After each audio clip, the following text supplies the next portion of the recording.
नमस्कार दोस्तों, the daily broadcast में आप सभी का स्वागत है।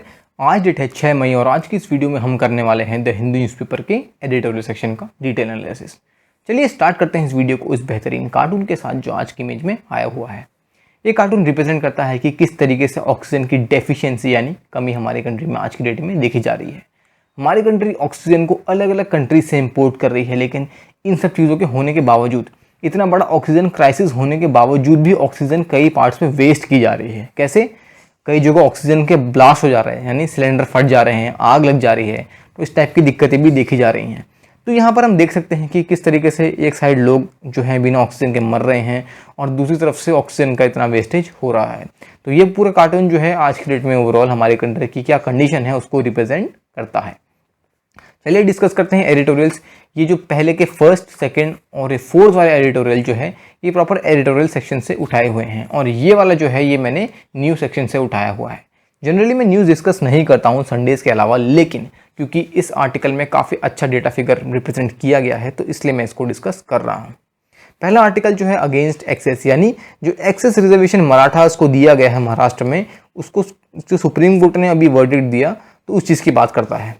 दूसरा वाला आर्टिकल जो है इतना इन डेप्थ देखना हमें नहीं है, लेकिन फिर भी बताता है कि आईपीएल की क्या कंडीशन प्रेजेंटली चल रही है, किस तरीके से कोविड ने आईपीएल को रोक दिया है और आगे क्या क्या डेवलपमेंट्स हो सकती हैं उसकी बात करता है।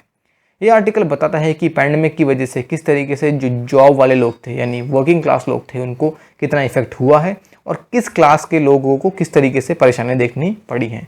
ये प्रॉपर रिपोर्ट पे बेस्ड है तो ये हमारे लिए काफ़ी इंपॉर्टेंट है। ये वाला आर्टिकल कोविड में जो सीटी स्कैन्स कराए जा रहे हैं लोगों के द्वारा उसके मेरिट्स और डिमेरिट्स की बात करता है, तो इसको भी हम डिटेल में देखेंगे।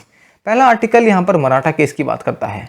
क्यों मराठा केस की बात यहाँ पर इसलिए हो रही है क्योंकि प्रेजेंटली महाराष्ट्र में जो रिजर्वेशन की 50% लिमिट थी, महाराष्ट्र ने उसको क्रॉस कर दिया है। क्योंकि संवैधानिक तौर से 50% से ज़्यादा रिजर्वेशन कोई भी स्टेट नहीं दे सकता अपने लोगों को, लेकिन कई राज्य ऐसे हैं जैसे तमिलनाडु भी है जो करीब करीब 60% का रिजर्वेशन देता है। लेकिन अब तमिलनाडु को सुप्रीम कोर्ट कुछ नहीं कर रहा। क्यों? क्योंकि सुप्रीम कोर्ट खुद कहता है कि एक्सेप्शनल सर्कमस्टांसेस के अंदर आप अपने लोगों को रिजर्वेशन जो है दे सकते हैं और आप 50% की जो लिमिट है उसको एक्सीड कर सकते हैं। इसके रिगार्डिंग कुछ टाइम पहले मैंने एक और एडिटोरियल डिस्कस किया था जहाँ पर सुप्रीम कोर्ट ने कहा था कि बहुत सारे राज्य ऐसे हैं जो अपना जो लिमिट है रिजर्वेशन की उसको एक्सीड करते हैं। लेकिन सुप्रीम कोर्ट ने कहा था कि जो Indira Sahni versus union of India 1992 का केस है उसको सुप्रीम कोर्ट एक बड़ी बेंच द्वारा दोबारा रिव्यू करवाएगा, क्योंकि कई स्टेट ऐसे हैं जहां पर 50% से ज़्यादा रिजर्वेशन देने की ज़रूरत पड़ रही है और वो सही भी है, क्योंकि कई क्लासेस ऐसी हैं जिनको एक्सेप्शनल सर्कमस्टांसेस के अंदर रिजर्वेशन जो है देना ही देना पड़ रहा है। अब लेकिन महाराष्ट्र का केस में क्या हुआ? महाराष्ट्र ने मराठास को रिजर्वेशन ज़्यादा दिया हुआ है। पहले रिजर्वेशन 16% था किस चीज़ में? एडमिशन्स में।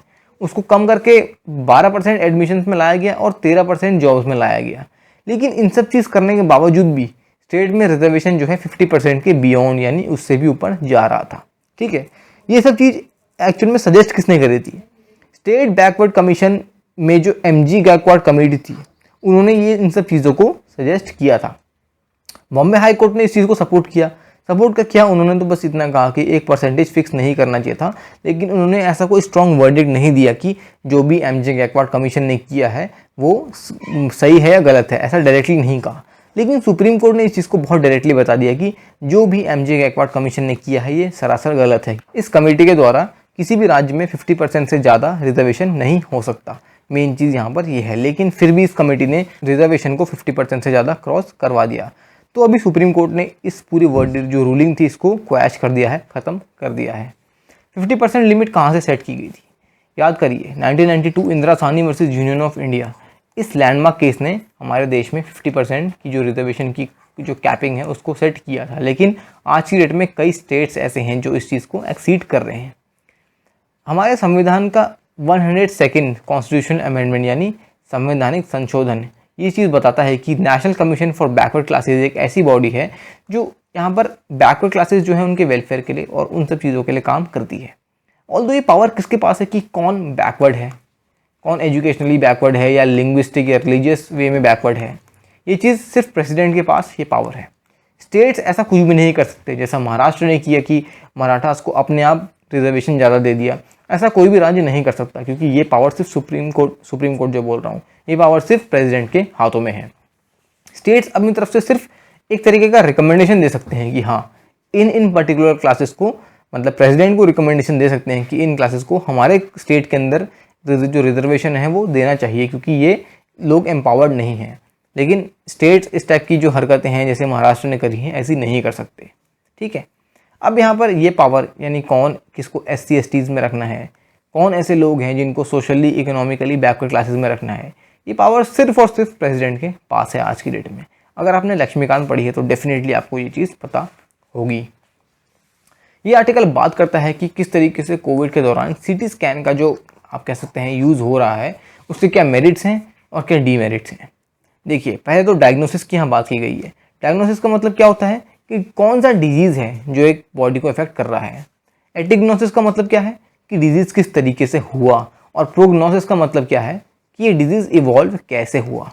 यानी देखिए, डायग्नोसिस तो आपको डेफिनेटली पता होगा ही होगा, क्योंकि ये वर्ड आप बहुत टाइम पहले से सुनते आ रहे हैं। लेकिन अगर एग्जामिनेशन में, क्योंकि ये चीज़ हिंदू न्यूज़पेपर में आई हुई है, तो ये हिंदू वोकैब में, यानी आपके इंग्लिश वाले सेक्शन में इस चीज़ का मीनिंग पूछा जा सकता है कि प्रोग्नोसिस क्या होता है या एटिग्नोसिस क्या होता है, या इनफैक्ट ये आपके बायो सेक्शन में जैसे आपके CAPF के एग्जामिनेशन होते हैं, तो उस पॉइंट ऑफ टाइम में इस टाइप की चीज़ बढ़ चढ़ के बाहर आती हैं, तो आपको इनकी मीनिंग पता होने चाहिए। तो अब एक तरीके से यहाँ पर आउटकम क्या है, CT स्कैन का जो आउटकम है ना, वो एक तरीके से इस डायरेक्शन में होना चाहिए कि वो प्रॉपरली बताए कि क्या बीमारी हुई है, किस तरीके से उसको सॉल्व करना है, और इस टाइप की मॉनिटरिंग होनी चाहिए। लेकिन आज की डेट में चीज़ जो है कोविड-19 की वजह से बहुत अलग देखी जा रही हैं।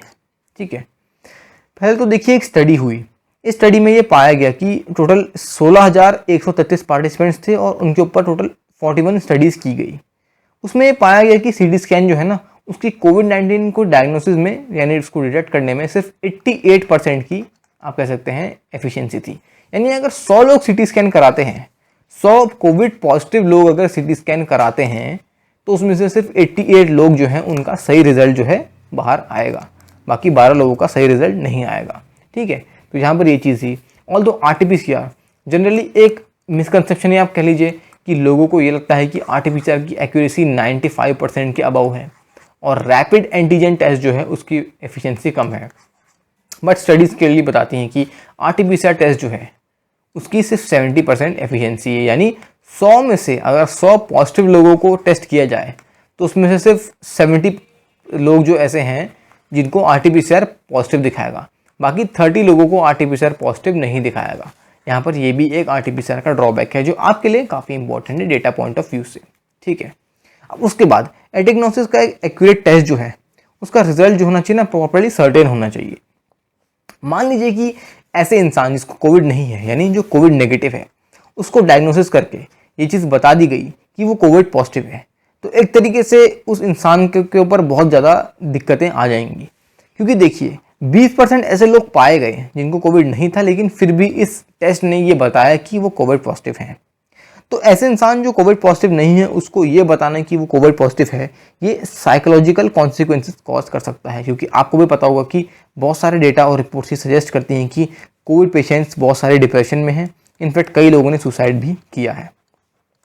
तो इस टाइप की चीज़ें हम अफोर्ड नहीं कर सकते। जहाँ पर पहले ही इतनी जाने जा रही हैं, वहाँ पर हम इस टाइप के साइकोलॉजिकल कॉन्सिक्वेंसेस नहीं कर सकते लोगों में, तो ये एक दिक्कत है। New England journal of medicine ने 2007 में ये चीज़ पाई थी कि CT स्कैन के द्वारा जो रेडिएशन होती है उससे 0.4% US की जनता को कैंसर हुआ। यहाँ पर ये चीज़ पाई गई। और आज की डेट में अगर पूरे वर्ल्ड की बात करो, जहाँ इतनी ज़्यादा पॉपुलेशन है, वहाँ पर 1.5 से 2% लोग ऐसे हैं जिनको CT स्कैन की रेडिएशन की वजह से कैंसर हो गया। तो ये देखिए, ये भी एक प्रॉपर डीमेरिट हम कह सकते हैं CT स्कैन का पाया गया है। तो अगर भगवान ना करे कि आपको कभी भी कोई सिम्टम्स आए, लेकिन बाय चांस अगर आपको कभी लगते हैं सिम्टम्स और आपका फिजिशियन आपको CT स्कैन करने के लिए कहता है, तो पहले आपके एज ए रिस्पॉन्सिबल सिटीजन होने के नाते कुछ क्वेश्चंस बनते हैं। आप अपने फिजिशियन से पूछिए कि RT-PCR टेस्ट से क्यों नहीं पता लगाया जा रहा कि कोविड है या नहीं है, CT स्कैन करने की ज़रूरत क्या है। पहला क्वेश्चन आप ये पूछिए उनसे ये पूछिए कि CT स्कैन अगर किया जाएगा तो वो क्या उसमें स्ट्रैटेजी ट्रीटमेंट की रहने वाली है, किस तरीके से वो बाकी टेस्ट से ज़्यादा अच्छा प्रूव होगा। अगर आपके इन क्वेश्चंस का आंसर सेटिस्फैक्ट्री आपको मिल जाता है तो डेफिनेटली आप CT स्कैन करवाइए, नहीं तो मत करवाइए। देखिए, ये सब मैं नहीं कह रहा हूँ, राइटर ने रिपोर्ट्स के अकॉर्डिंग और जो भी उनका डेटा, उनकी फाइंडिंग्स थी, उनके अकॉर्डिंग इन सब चीज़ों को बताया है। तो देखिए, अब इसको मानना नहीं मानना आप पर डिपेंड करता है, लेकिन मैंने प्रॉपर रिपोर्ट्स के साथ और इनफैक्ट डेटा के साथ, जैसे मैंने यहाँ मेंशन किया है, इन डेटा के साथ मैंने आपको बता दिया है कि सीटी स्कैन के क्या क्या मेरिट्स हैं, क्या क्या डीमेरिट्स हैं। अब आप पे डिपेंड होता है कि आप इसको किस तरीके से लेते हैं। ये आर्टिकल ऑल्दो न्यूज़ लेटर था, लेकिन हम इसको डिस्कस करते हैं। यहाँ पर बताया गया है कि 17% जो इनकम है वो वर्किंग लोगों की गिर चुकी है पैंडेमिक की वजह से। State of working India report जो Azim Premji university centre for sustainable development Bengaluru द्वारा इस्टेब्लिश की गई है। देखिए, ये क्वेश्चन एग्जाम में आ सकता है कि state of working India 2021 report जो है वो कौन सा ऑर्गेनाइजेशन इस्टेब्लिश करता है, तो उसका आंसर यहाँ पर ये है। ठीक है, तो ये रिपोर्ट बताती है कि 100 मिलियन जॉब्स जो हैं आज की डेट में जा चुकी हैं लोगों की। अप्रैल से मई 2021 के बीच में, अप्रैल से मई 2020 के बीच में 100 मिलियन लोगों की जॉब चलेगी। ऑल द जून 2020 में कई लोग उसमें वापस आ गए, लेकिन फिर भी 15 मिलियन लोग ऐसे रह गए जिनको जॉब फिर भी नहीं मिली। ठीक है, उसके अलावा जो लोगों को जॉब नहीं मिली उसमें से हम कह सकते हैं कि बहुत सारे लोग एक तरीके से सेल्फ एम्प्लॉयड हो गए, 30% लोग। ठीक है, 10% लोग कैजुअल वेज में चले गए और इनफॉर्मल सैलरीड सेक्टर में 9% लोग चले गए। यानी अगर आप इन सबको सम अप करें तो ये 49%, यानी देश की आधी आबादी जो है ना वो इन सब सेक्टर्स में जाके कुछ ना कुछ कर रही है। उसमें से भी जनरल कैटेगरीज और हिंदू वर्कर्स जो थे वो लोग ज़्यादातर सेल्फ एम्प्लॉयड हो गए। मार्जिनल कास्ट वर्कर्स जो थे, मुस्लिम वर्कर्स थे जो थे, वो ज़्यादातर डेली वेज वर्क में चले गए। एग्रीकल्चर, कंस्ट्रक्शन और इस टाइप के जो इमर्जिंग ट्रेड थे उनमें बूम देखा गया कि बहुत सारे लोग उन ट्रेड और उन टाइप की एक्टिविटीज़ में इन्वॉल्व हो गए। अब देखिए, यहाँ बताया गया कि लॉकडाउन के दौरान और उसके बाद काफ़ी सारे लोग जो हैं वर्क में नहीं जा पाए और बहुत सारे लोगों को कम सैलरीज पे काम करने के लिए मजबूर होना पड़ा। इसलिए ये पाया गया कि 17% जो सैलरी है लोगों की एवरेज गिर गई। यानी पहले जो इंसान 100 रुपया कमाता था, अब वो इंसान सिर्फ 83 रुपया कमा रहा है। ठीक है, जो सबसे गरीब तबका है ना हमारे देश का, उसके भी जो 20% लोग ऐसे हैं जिनको अभी तक कोई भी इनकम नहीं मिल रही है, जो अपनी सारी की सारी इनकम खो चुके हैं, जो छोटी मोटी इनकम उनको मिलती थी।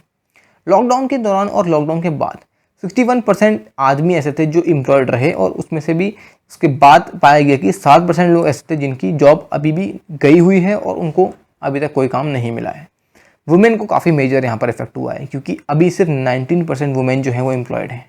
47% वुमेन ऐसी हैं जो परमानेंटली जिनको जॉब लॉस हुआ है। यानी आप कह सकते हैं हमारे देश की आधी वुमेन ऐसी हैं जिनकी कंप्लीट जॉब लॉस हो चुका है। तो वुमेन को पैंडेमिक ने काफ़ी ज़्यादा इफेक्ट किया है, ये चीज़ आपको पता होनी चाहिए। 230 मिलियन लोग ऐसे हैं ना जो हमारा थ्रेशोल्ड लिमिट है वेज का, क्या, जो 375 रुपये एक दिन से कम कमाते हैं, उसमें 230 मिलियन लोग हमारे देश में आते हैं।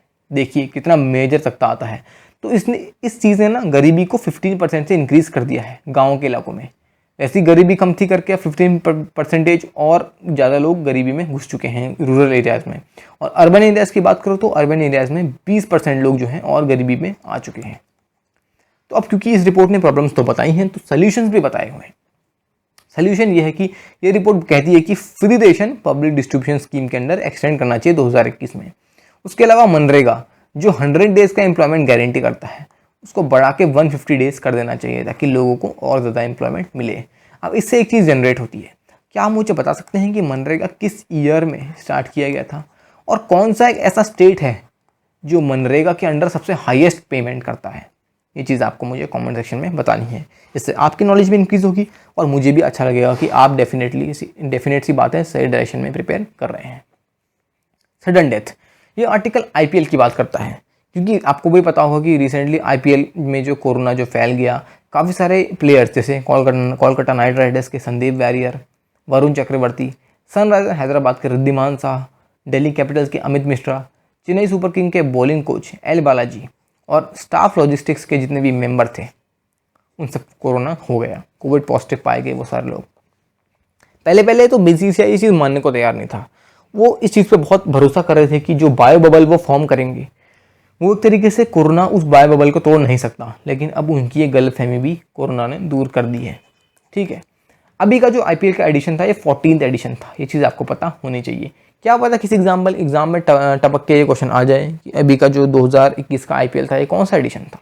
ठीक है, स्पेनिश फ्लू 1918 के बाद अगर कोई सबसे बुरी चीज़ याद करेगा ये वर्ल्ड तो वो है कोरोना वायरस, क्योंकि ऐसा क्राइसिस कभी भी फेस नहीं किया गया। ठीक है, अभी बोर्ड इस चीज़ पे मतलब सोच विचार कर रहा है कि जब सारे के सारे प्लेयर्स नेगेटिव आ जाएंगे तो वो आईपीएल को यूएई में कंटिन्यू करेंगे, क्योंकि ये एक बहुत बड़ा बिजनेस है भाई, पैसे से कैसे कॉम्प्रोमाइज़ कर सकते हैं, ऐसे ये लोग सोचते हैं। ओके, तो देखिए अब दिक्कतें क्या है, क्योंकि कई सारे प्लेयर्स इनफैक्ट ऑस्ट्रेलियन प्लेयर्स भी पॉजिटिव पाए गए हैं, लेकिन ऑस्ट्रेलिया के प्राइम मिनिस्टर स्कॉट मॉरिसन ने तो सारी की सारी फ्लाइट सस्पेंड कर रखी हैं जो इंडिया से ऑस्ट्रेलिया में आती हैं, ताकि ऑस्ट्रेलिया में भी ये सब चीज़ें ना फैल जाएँ। अब देखते हैं कि आगे जाके क्या होता है ऑस्ट्रेलियन प्लेयर्स के साथ, जब तक वो कोविड पॉजिटिव हैं। अब देखते हैं आगे जाके क्या डेवलपमेंट्स इसमें होती हैं। तो आई होप आपको सारे के सारे आर्टिकल्स यानी 3 एडिटोरियल्स प्लस 1 न्यूज़ लेटर ये चीज़ आपको पसंद आई होगी। अगर पसंद आई तो डेफिनेटली लाइक करके फ्रेंड के साथ शेयर भी कीजिए, क्योंकि नॉलेज शेयर करने से ही इंक्रीज़ होती है। ऑल्दो ये लेक्चर मैंने आज पूरा रिकॉर्ड कर लिया था, लेकिन मुझसे ऑडियो गलती से डिलीट हो गई, तो इसलिए वजह से मुझे ये लेक्चर दोबारा रिकॉर्ड करना पड़ा, काफ़ी मेहनत लगी। तो डेफिनेट सी बात है, इस वीडियो को शेयर करना तो बनता है, क्योंकि नॉलेज शेयर करने से ही इंक्रीज़ होती है। चैनल को सब्सक्राइब ज़रूर कीजिए और बेल आइकन को भी दबा दीजिए, ताकि आपको सारे के सारे अपडेट्स विद टाइम मिल जाएँ। तो आज की वीडियो के लिए इतना ही, धन्यवाद।